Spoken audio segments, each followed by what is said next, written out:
আজ আমি বানাবো চিলি চিকেন। তার জন্য বেসন নিয়েছি, তার মধ্যে টুকরো করে রাখা চিকেন নিয়েছি, রসুন থেতো, আদা থেতো, লবণ, হলুদ, একটু ভাজা মশলা, একটু ভিনেগার আর দিয়েছি কর্নফ্লাওয়ার। এটাকে ভালো করে মাখিয়ে নেব।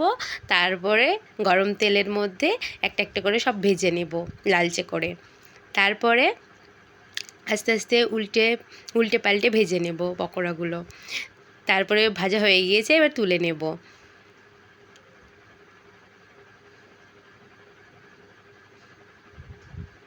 কত সুন্দর লাগছে দেখতে। এরপরে ওই তেলের মধ্যে একটু পেঁয়াজ আর একটু ক্যাপসিকামকে গোল গোল করে কেটেছি, নিয়ে একটু সফট হওয়া পর্যন্ত ভাজবো। আর তারপরে দিয়ে দেবো একটু আদা থেতো আর একটু রসুন থেতো। ওই লালচে হয়ে গিয়েছে, এবার দিয়ে দেবো sauce, tomato sauce, soya sauce, green chilli sauce আর একটু ভিনিগার।